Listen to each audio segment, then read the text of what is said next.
Assalamualaikum warahmatullahi wabarakatuh. Perkenalkan, nama saya Riki Trijaya dengan NPM 2314071058. Di sini saya akan mempresentasikan tentang materi pengenalan motor bakar 4 tak dengan dosen pengampu Dr. Mariali Telaung Banua, STP MSc. Baiklah, langsung saja ke materi. Yang pertama, definisi dari motor bakar 4 tak. Motor 4 tak adalah jenis mesin pembakaran internal yang menyelesaikan satu siklus kerja dalam 4 langkah. 4 langkah tersebut yaitu hisap, kompresi, pembakaran, dan buang. Motor 4 tak ini adalah tipe mesin yang umum digunakan pada kendaraan bermotor karena efisiensi dan emisi yang lebih baik dibandingkan dengan motor 2 tak. Lalu ada komponen utama dari motor 4 tak. Komponen utama motor 4 tak meliputi yang pertama silinder. Silinder merupakan tempat terjadinya pembakaran campuran bahan bakar dan udara. Yang kedua ada piston. Piston bagian yang bergerak naik turun di dalam silinder, mengubah energi pembakaran menjadi tenaga mekanik. Yang ketiga ada crankshaft, yaitu poros hengkol, mengubah gerakan naik turun piston menjadi gerakan putar. Yang keempat ada cylinder head, yaitu kepala silinder, tempat di mana proses pembakaran terjadi, berisi katup dan busi. Kelima ada katup, yaitu untuk mengatur aliran campuran bahan bakar dan udara masuk ke dalam silinder dan mengeluarkan gas buang.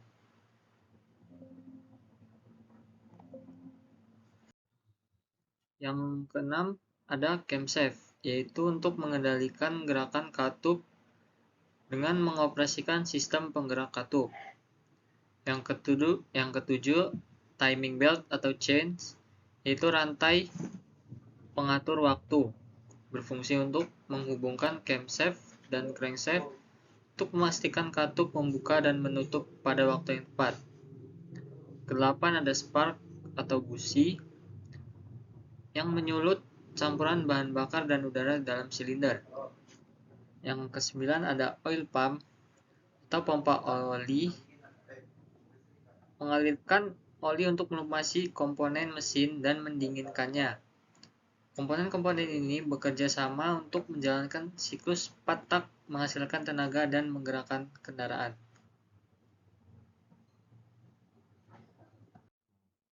Selanjutnya, ada prinsip kerja motor 4 tak. Yang pertama, langkah hisap, yaitu di mana katup masuk, terbuka, dan piston bergerak ke bawah lalu menghisap campuran udara dan bahan bakar ke dalam silinder.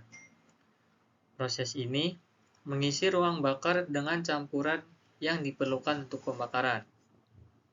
Yang kedua ada langkah kompresi, di mana katup masuk, tertutup, dan piston bergerak ke atas, memapatkan campuran udara dan bahan bakar di dalam silinder.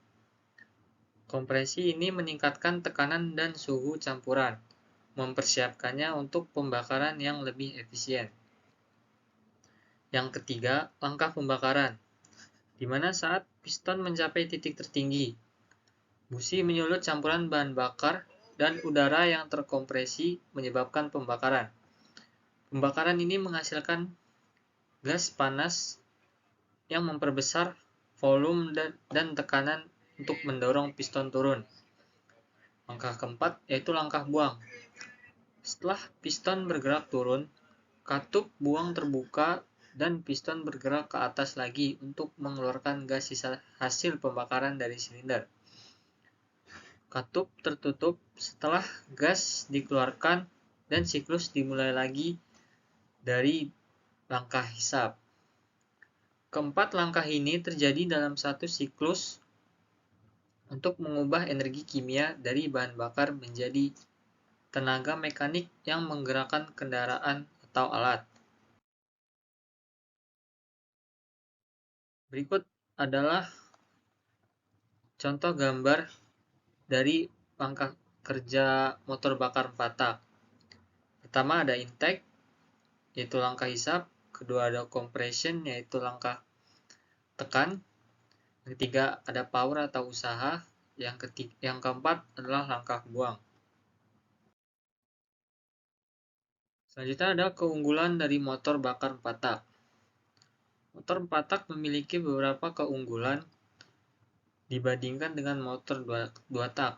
Di antaranya, yang pertama, dalam efisiensi bahan bakar. Motor 4 tak biasanya lebih efisien dalam konsumsi bahan bakar karena proses pembakaran lebih lengkap. Yang kedua, emisi lebih rendah dikarenakan pembakaran bahan bakar yang lebih lengkap dan proses pembuangan gas buang yang lebih baik. Motor 4 tak umumnya menghasilkan emisi yang lebih rendah. Yang ketiga, keunggulannya yaitu daya tahan lebih lama. Motor 4 tak cenderung memiliki umur pakai yang lebih lama karena proses pembakaran dan pelumasan yang lebih baik mengurangi keausan dan komponen mesin. Yang keempat, perawatannya lebih mudah. Meskipun kompleksitasnya lebih tinggi, motor 4 tak sering kali memerlukan perawatan yang lebih sederhana dalam hal penggantian oli dan komponen lainnya karena sistem pelumasan dan pembakaran yang lebih efisien. Yang kelima, kinerjanya lebih stabil. Motor 4 tak biasanya memberikan performa yang lebih konsisten dan stabil dalam jangka panjang, terutama pada kecepatan yang lebih tinggi. Yang keenam, penggunaan oli yang lebih efisien. Oli pelumas dalam motor 4 tak tidak tercampur dengan bahan bakar, sehingga pelumasan lebih efisien dan tidak cepat tercemar. Assalamualaikum warahmatullahi wabarakatuh. Perkenalkan, nama saya Riki Trijaya dengan NPM 2314071058. Di sini saya akan mempresentasikan dari mata kuliah Motor Bakar dan Traktor Pertanian dengan dosen pengampu Dr. Mareli Telambonua, STP MSc, dengan materi motor bakar 2 tak. Langsung saja kita ke materi. Pertama, pengertian motor bakar 2 tak, di mana motor bakar 2 tak adalah jenis mesin pembakaran dalam yang memiliki siklus kerja yang lebih sederhana dibandingkan dengan motor 4 tak. Dalam satu putaran penuh, poros engkol, mesin 2 tak sudah menyelesaikan satu siklus pembakaran lengkap, meliputi proses hisap, kompresi, pembakaran, dan buang. Karena siklus kerjanya yang cepat ini, motor 2 tak umumnya dikenal memiliki akselerasi yang lebih tinggi dan tenaga yang besar pada putaran tinggi. Adapun prinsip kerja motor 2 tak. Yang pertama ada langkah intake dan kompresi. Yang kedua langkah pembakaran dan buang. Pada langkah intake dan kompresi, langkah ini piston bergerak ke bawah menarik campuran bahan bakar dan udara ke ruang bakar. Yang kedua langkah pembakaran dan buang, piston bergerak ke atas mengompresi campuran bahan bakar dan udara, kemudian terjadi pembakaran dan gas buang dikeluarkan. Komponen utama pada motor bakar 2 tak. Yang pertama, ada silinder dan piston. Silinder dan piston adalah jantung mesin di mana pembakaran terjadi. Yang kedua, ada sistem buang. Sistem buang melepaskan gas sisa pembakaran dari ruang bakar. Ketiga, ada sistem pelumasan. Sistem pelumasan memastikan pelumasan komponen yang bergerak. Yang keempat, sistem pengapian. Sistem pengapian menyalakan campuran bahan bakar dan udara untuk menghasilkan pembakaran. Adapun perawatan dan pemeliharaan motor bakar 2 tak. Yang pertama, penggantian oli. Oli mesin perlu diganti secara berkala untuk memastikan pelumasan yang optimal. Yang kedua, perawatan karburator. Karburator perlu dibersihkan secara berkala untuk memastikan pencampuran bahan bakar yang optimal. Ketiga, ada penyesuaian valve atau katup. Valve perlu disesuaikan secara berkala untuk memastikan kinerja mesin yang optimal. Selanjutnya ada kelebihan dan kekurangan motor bakar 2 tak. Dari kelebihan, motor bakar 2 tak memiliki tenaga yang lebih besar, desain yang sederhana, dan efisiensi bahan bakar yang lebih baik dibandingkan motor 2 tak.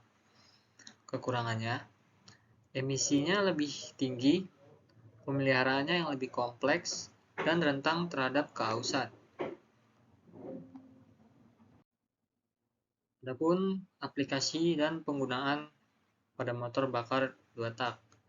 Pertama, pada sepeda motor. Mesin 2 tak populer untuk motor sepeda motor karena tenaga dan beratnya yang ringan.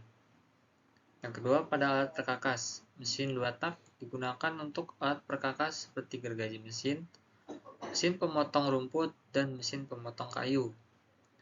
Yang ketiga, pada perahu dan kapal. Mesin 2 tak digunakan untuk perahu dan kapal karena daya dan ukurannya yang kompak. Yang keempat, pada model pesawat. Mesin 2 tak digunakan untuk model pesawat karena ringan dan menghasilkan tenaga yang tinggi. Selanjutnya ada perkembangan teknologi motor bakar 2 tak. Yang pertama, pada injeksi bahan bakar, itu meningkatkan efisiensi dan mengurangi emisi. Yang kedua, sistem buang yang dioptimalkan. Pada saat ini, motor bakar 2 tak memperbaiki kinerja dan mengurangi polusi pada mesinnya. Yang ketiga, material yang lebih ringan. Motor bakar 2 tak meningkat kinerja dan mengurangi konsumsi bahan bakar. Selanjutnya, perbandingan motor 2 tak dengan motor bakar 4 tak. Pada kecepatan, mesin 2 tak biasanya lebih cepat dan bertenaga. Pada efisiensi, mesin 4 tak lebih efisien dalam penggunaan bahan bakar. Pada emisi, mesin 4 tak menghasilkan emisi yang lebih rendah. Lalu yang terakhir, pemeliharaan. Mesin 4 tak membutuhkan pemeliharaan yang lebih kompleks dibandingkan dengan mesin bakar 2 tak.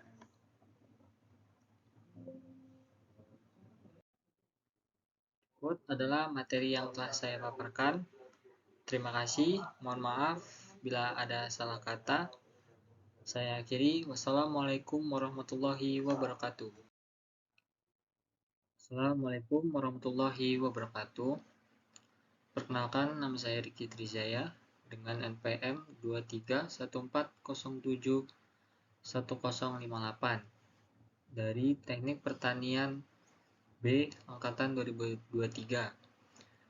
Di sini saya akan mempresentasikan tentang materi motor bakar 4 tak diesel, mata kuliah motor bakar dan traktor pertanian dengan dosen pengampu Dr. Mareli Telau Banua STP MSc. Berikut adalah pengertian motor 4 tak diesel. Pengertiannya yaitu motor 4 tak diesel merupakan jenis mesin pembakaran internal yang menggunakan siklus 4 langkah untuk menghasilkan tenaga. Mesin ini dikenal karena efisiensi bahan bakarnya yang tinggi dan torsi yang kuat, membuatnya ideal untuk berbagai aplikasi, mulai dari kendaraan berat hingga pembangkit listrik. Adapun prinsip kerja motor 4 tak diesel. Motor 4 tak diesel bekerja berdasarkan siklus 4 langkah yang meliputi langkah hisap, kompresi, pembakaran, dan buang. Siklus ini menghasilkan tenaga dengan memanfaatkan pembakaran bahan bakar diesel yang dikompresi. Pertama, langkah hisap. Udara segar dihisap ke dalam silinder melalui katak hisap. Yang kedua, langkah kompresi. Piston bergerak naik mengkompresi udara hingga temperatur dan tekanan tinggi. Ketiga, langkah pembakaran. Bahan bakar diesel disemprotkan ke dalam silinder dan terbakar spontan akibat panas dan tekanan tinggi. 4. Langkah buang. Piston bergerak turun, mendorong sisa gas hasil pembakaran keluar melalui katup buang. Selanjutnya ada langkah-langkah kerja motor patak diesel. Sama seperti prinsipnya, motor patak diesel memiliki 4 langkah utama dalam siklus kerjanya, yaitu langkah hisap, langkah kompresi, langkah pembakaran, dan langkah buang. Setiap langkah melibatkan gerakan piston dan katup yang presisi. Pertama, langkah hisap. Katup hisap terbuka, piston bergerak turun dan udara masuk ke dalam silinder. Langkah kedua, kompresi. Katup hisap tertutup, piston bergerak naik dan udara dikompresi hingga tekanan dan temperatur tinggi. Ketiga, langkah pembakaran. Bahan bakar disemprotkan ke dalam silinder yang sudah panas dan terbakar spontan. Keempat, langkah buang. Katup buang terbuka, piston bergerak naik, dan gas sisa hasil pembakaran didorong keluar. Lalu ada komponen utama dalam motor patak diesel. Pertama ada silinder, di mana ruang tutup di mana pembakaran terjadi.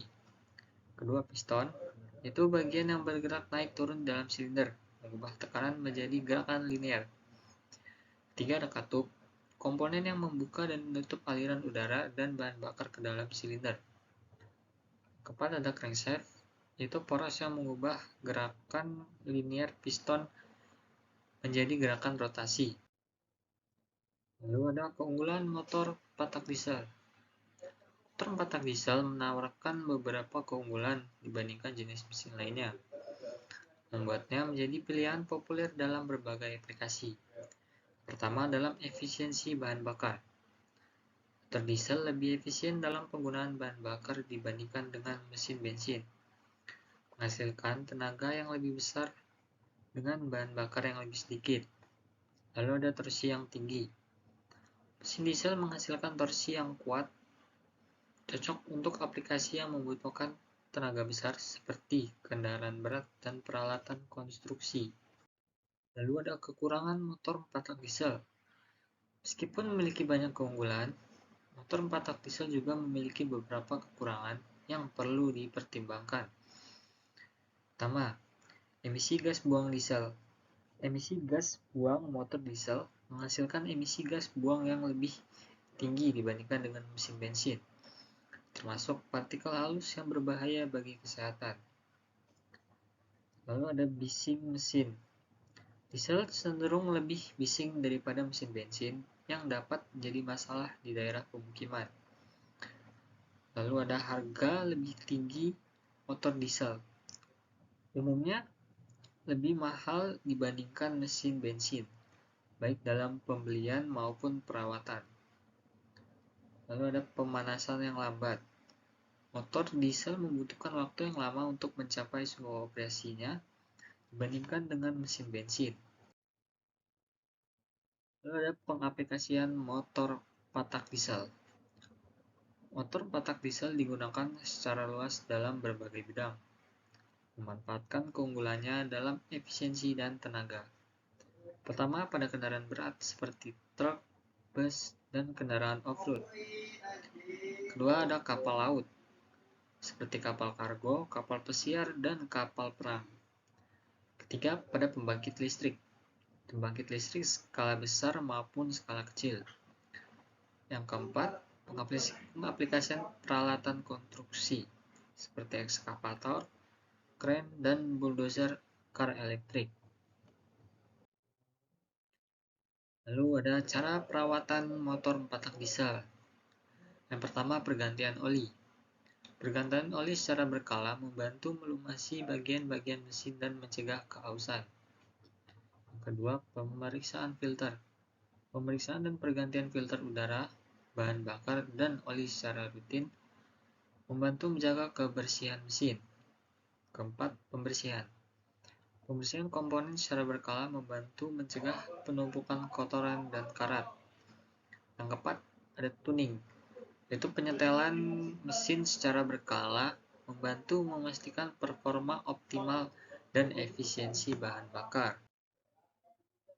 Kesimpulan dari PPT ini yaitu motor bakar 4 tak diesel telah terbukti sebagai mesin yang handal.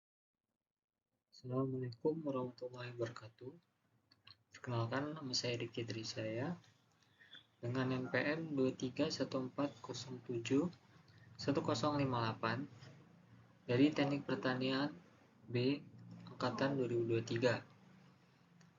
Saya di sini akan menyampaikan materi dari mata kuliah Motor Bakar dan Traktor Pertanian dengan dosen pengampu Dr. Marieli Telau Banua, STP MSc, dengan materi Sistem Penyaluran Bahan Bakar Bensin dan Diesel. Artinya, penyaluran bahan bakar bensin dan diesel adalah proses distribusi bahan bakar dari kilang minyak atau titik produksi ke konsumen akhir, seperti stasiun pengisian bahan bakar umum atau SPBU dan industri. Proses ini melibatkan beberapa tahap, termasuk pengolahan, penyimpanan, dan transportasi setelah diproduksi di kilang. Bensin dan diesel simpan dalam tangki penyimpanan yang aman. Kemudian, bahan bakar tersebut dikirim menggunakan berbagai moda transportasi seperti truk, tangki kereta api, atau pipa saluran untuk mencapai SPBU atau penggunaan akhir lainnya. Penyaluran yang efisien dan aman sangat penting untuk memastikan ketersediaan bahan bakar yang stabil dan meminimalkan risiko kebocoran atau kecelakaan selama distribusi. Selain itu, regulasi ketat ditetapkan untuk menjaga kualitas bahan bakar dan melindungi lingkungan dari dampak negatif distribusi bahan bakar tersebut. Adapun penyaluran bahan bakar bensin dan diesel di Indonesia melibatkan beberapa langkah dan proses yang perlu dipahami. Berikut adalah rincian mengenai penyaluran bahan bakar tersebut. Pertama, sumber bahan bakar. Produksinya bahan bakar bensin dan diesel diproduksi di kilang minyak. Untuk yang impor, sebagian bahan bakar juga diimpor dari negara lain. Kedua, transportasi. Bahan bakar diangkut dari kilang minyak terminal melalui pipa. Untuk yang truk tangki, dari terminal bahan bakar distribusikan ke SPBU atau stasiun pengisian bahan bakar umum menggunakan truk tangki. Ketiga, terminal bahan bakar. Terminal berfungsi untuk menyimpan penampungan sementara sebelum disalurkan ke SPBU. Proses di terminal meliputi penerimaan, penyimpanan, dan pengiriman bahan bakar. Keempat, ada pengisian di SPBU. SPBU menerima bahan bakar dari truk tangki. Setelah sampai, bahan bakar disimpan dalam tangki bawah tanah untuk kemudian dijual kepada konsumen. Yang kelima, distribusi kepada konsumen. Konsumen dapat mengisi bahan bakar kendaraan melalui pompa yang tersedia di SPBU. SPBU juga bertanggung jawab untuk menjaga kualitas dan keamanan bahan bakar. Yang keenam, ada regulasi dan pengawasan. Pemerintah melakukan pengawasan untuk memastikan distribusi bahan bakar sesuai aturan. Kebijakan harga dan kuota juga diatur untuk menjaga stabilitas pasar.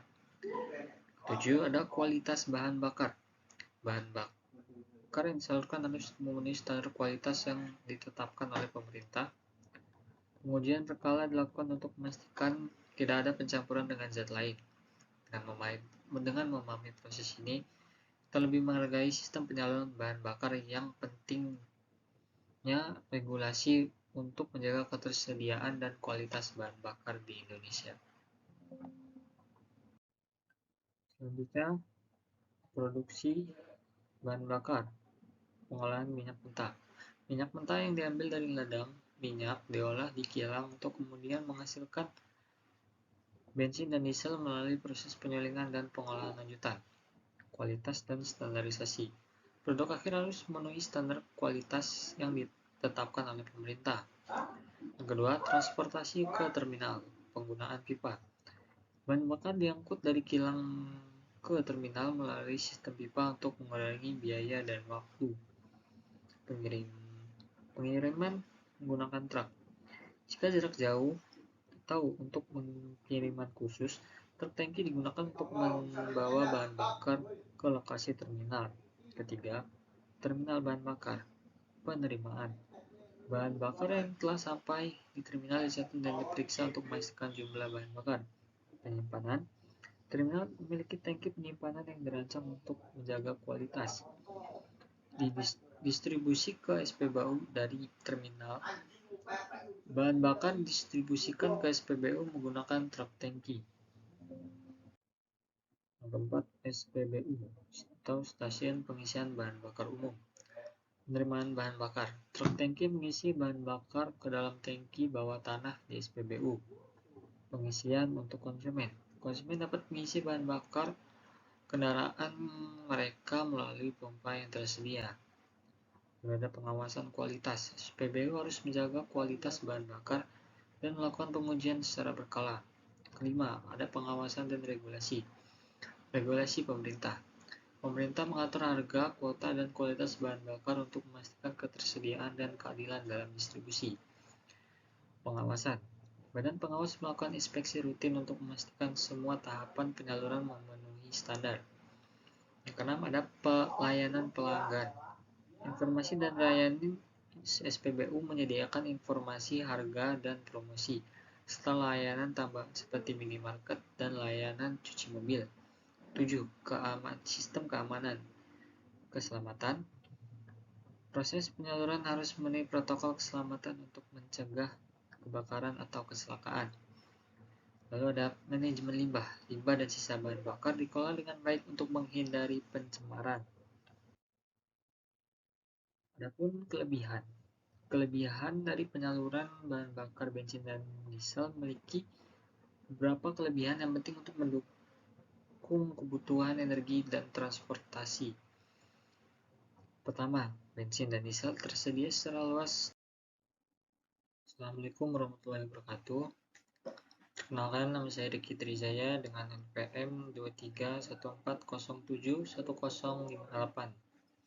dari Teknik Pertanian B Angkatan 2023. Di sini saya akan memaparkan materi dari mata kuliah motor bakar dan traktor pertanian dengan dosen pengampu Dr. Mareli Telau Banua STP MSc dengan materi kelistrikan pada motor bakar, di mana pengertian kelistrikan pada motor bakar berperan penting dalam pengoperasian kendaraan, dari menyalakan mesin hingga mengoperasikan lampu dan aksesoris. Sistem ini memungkinkan motor berfungsi dengan baik. Mengatur sistem kelistrikan motor bakar. Pertama, sumber daya listrik. Sumber daya utama adalah aki yang menyimpan energi dan memberi daya pada komponen listrik. 2. Sirkuit kelistrikan. Sistem ini terdiri dari kabel, saklar, dan komponen lainnya yang menghubungkan sumber daya ke berbagai komponen. Ketiga, ada komponen utama. Sistem ini meliputi komponen seperti starter, alternator, sistem pengapian, dan sistem penerangan. Adapun komponen utama sistem kelistrikan. Pertama, ada aki. Aki menyimpan energi listrik dan memasok daya ke komponen listrik. Kedua, ada alternator, yaitu menghasilkan arus listrik untuk mengisi aki dan memberi daya pada komponen listrik saat mesin menyala. Ketiga, ada starter, yaitu untuk memutar mesin agar dapat menyala dengan bantuan tenaga listrik. Adapun sistem pengapiannya. Yang pertama, ada busi. Busi membangkitkan percikan api untuk menyalakan campuran udara dan bahan bakar di ruang bakar. Kedua, ada koil pengapian, yaitu untuk meningkatkan tegangan listrik dari aki untuk menghasilkan percikan api yang kuat di busi. Ketiga, ada distributor, mengirimkan arus listrik ke busi yang tepat pada saat yang tepat. Lalu ada sistem penyalaan. Pertama ada saklar starter, berfungsi untuk memutus dan menghubungkan arus listrik ke motor starter. Kedua ada motor starter, itu untuk memutar mesin dengan bantuan arus listrik. Ketiga sistem pengapian, untuk menyalakan mesin dengan membangkitkan percikan busi. Lalu ada sistem pengisian. Di dalam sistem pengisian terdapat alternator yang menghasilkan arus listrik untuk mengisi aki saat mesin menyala. Lalu ada regulator tegangan, mengatur tegangan listrik yang dihasilkan oleh alternator agar sesuai dengan kebutuhan aki. Lalu ada kabel pengisian, menghubungkan alternator ke aki. Selanjutnya ada sistem pemanasan. Komponennya ada kipas pendingin, yang dimana untuk membantu mendinginkan mesin dengan mengalirkan udara dingin ke radiator. Lalu ada termostat, mengatur aliran cairan pendingin ke radiator untuk menjaga suhu mesin tetap optimal. Lalu ada cairan pendingin, menyerap panas dari mesin dan mengalirkan ke radiator untuk didinginkan. Lalu ada sistem penerangan. Yang pertama ada lampu depan, itu menyediakan pencahayaan saat berkendara di malam hari. Lalu ada lampu belakang, memberikan tanda kepada kendaraan lain di belakang bahwa kendaraan Anda berada di depan. Lalu ada lampu sein, memberikan tanda kepada kendaraan lain saat ingin berbelok atau berganti jalur. Lalu ada sistem tanda bahaya dan instrumen. Pertama, lampu sein, berfungsi untuk menginformasikan kepada kendaraan lain di belakang bahwa Anda akan berbelok. Lalu ada klakson, digunakan untuk memberi tanda peringatan kepada kendaraan lain di sekitar Anda. Lalu ada speedometer, untuk menambah kecepatan kendaraan. Adapun pemeliharaan dan perawatan sistem kelistrikan. Yang pertama, pemeriksaan rutin. Memeriksa kondisi aki, kabel, dan komponen listrik lainnya. Yang kedua ada penggantian komponen. Mengganti komponen yang rusak atau aus seperti kabel. Ketiga ada pembersihan. Membersihkan komponen listrik dari kotoran atau karat.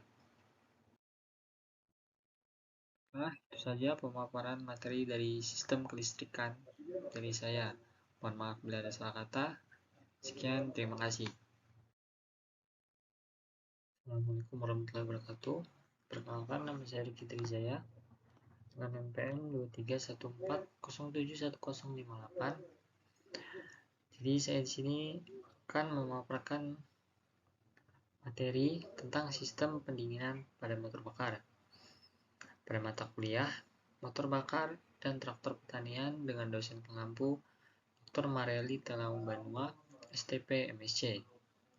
Langsung saja kita ke materi. Pertama, pengenalan sistem pendinginan. Pertama, fungsi utama. Mencegah mesin dari overheat, menjaga suhu mesin optimal, meningkatkan efisiensi bahan bakar, dan memperpanjang usia pakai mesin. Lalu ada prinsip kerja. Melepaskan panas dari mesin, menyerap panas ke fluida pendingin, mentransfer panas ke lingkungan, dan mengembalikan fluida pendingin ke mesin. Ketiga, jenis sistem. Adapun dua jenis sistem pendinginan, yaitu sistem pendinginan air dan sistem pendingin udara. Jenis sistem pendinginan. Sistem pendinginan air. Sistem pendinginan ini menggunakan air sebagai media pendingin. Air memiliki kapasitas panas yang tinggi sehingga dapat menyerap panas dari mesin dengan efektif. Sistem ini umumnya digunakan pada motor bakar berkapasitas besar. Lalu ada sistem pendingin udara.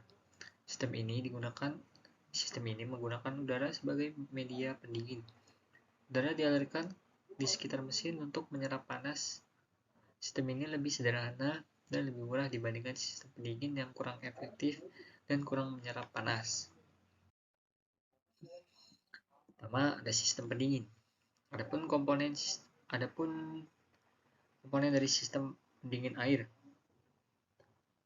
Yang pertama ada pompa air, yaitu untuk memompa air pendingin melalui sistem pendinginan. Kedua ada radiator, menyerap panas dari air pendingin dan melepaskan panas ke udara. Ketiga, Assalamualaikum warahmatullahi wabarakatuh. Perkenalkan, nama saya Riki Trijaya dengan NPM 2314071058. Sini saya akan memaparkan materi dari mata kuliah motor bakar dan traktor pertanian dengan dosen pengampu Dr. Mareli Taung Banua STP MSc. Untuk materi kali ini yaitu sistem transmisi dan sistem pelumasan. Pertama, pengertian dan fungsi sistem transmisi. Pengertiannya, sistem transmisi merupakan sistem yang menyalurkan tenaga dari mesin ke roda, memungkinkan kendaraan bergerak. Fungsi utama sistem transmisi adalah untuk mengubah kecepatan dan torsi mesin agar sesuai dengan kebutuhan. Adapun komponen utama sistem transmisi. Pertama ada kopling. Kopling menghubungkan dan melepaskan tenaga dari mesin ke gearbox. Kedua ada gearbox. Gearbox mengubah rasio gigi untuk mengubah kecepatan dan torsi. Ketiga ada poros penggerak. Poros penggerak meneruskan tenaga dari gearbox ke diferensial. Keempat ada diferensial. Diferensial membagi tenaga ke roda belakang dan memungkinkan roda berputar dengan kecepatan berbeda saat berbelok. Jenis-jenis sistem transmisi. Pertama ada transmisi manual, yang dimana pengendara memilih gigi secara manual menggunakan tuas persneling. Yang kedua ada transmisi otomatis. Sistem elektronik memilih gigi secara otomatis berdasarkan kecepatan dan beban kendaraan. Yang ketiga ada transmisi CVT. CVT menggunakan sabuk baja yang menyesuaikan rasio gigi secara kontinu dan bekerja halus dan kinerja halus. Adapun prinsip kerja sistem transmisi. Pertama pada mesin. Mesin menghasilkan tenaga rotasi. Kedua kopling. Kopling menghubungkan dan melepaskan tenaga ke gearbox. Ketiga ada gearbox. Gearbox mengubah rasio gigi untuk mengubah kecepatan dan torsi. Keempat ada poros penggerak. Poros penggerak meneruskan tenaga ke diferensial. Kelima ada diferensial. Diferensial membagi tenaga ke roda belakang. Keenam ada roda. Roda mengubah tenaga rotasi menjadi gerakan maju kendaraan. Selanjutnya ada pengertian dan fungsi sistem pelumasan.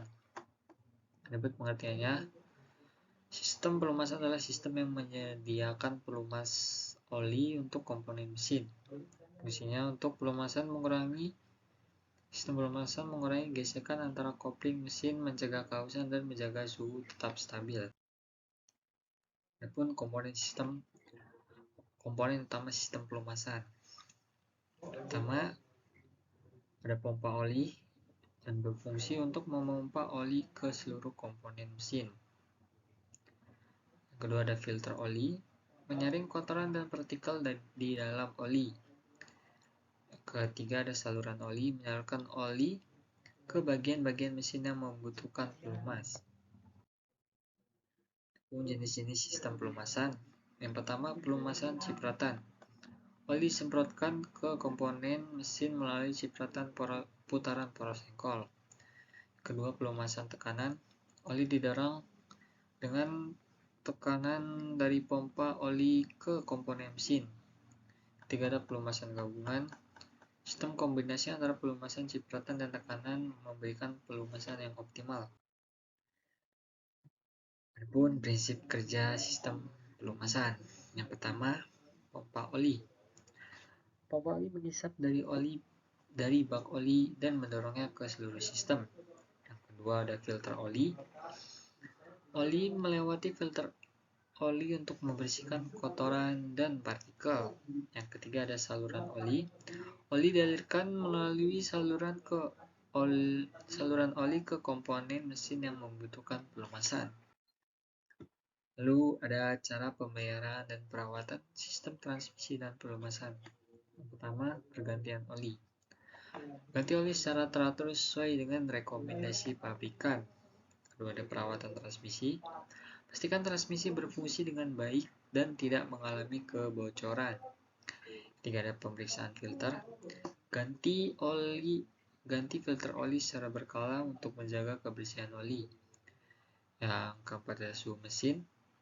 Pantau suhu mesin untuk memastikan mesin berfungsi dengan baik. Wah, itu saja presentasi dari saya. Mohon maaf bila ada salah kata. Saya akhiri, wassalamualaikum warahmatullahi wabarakatuh.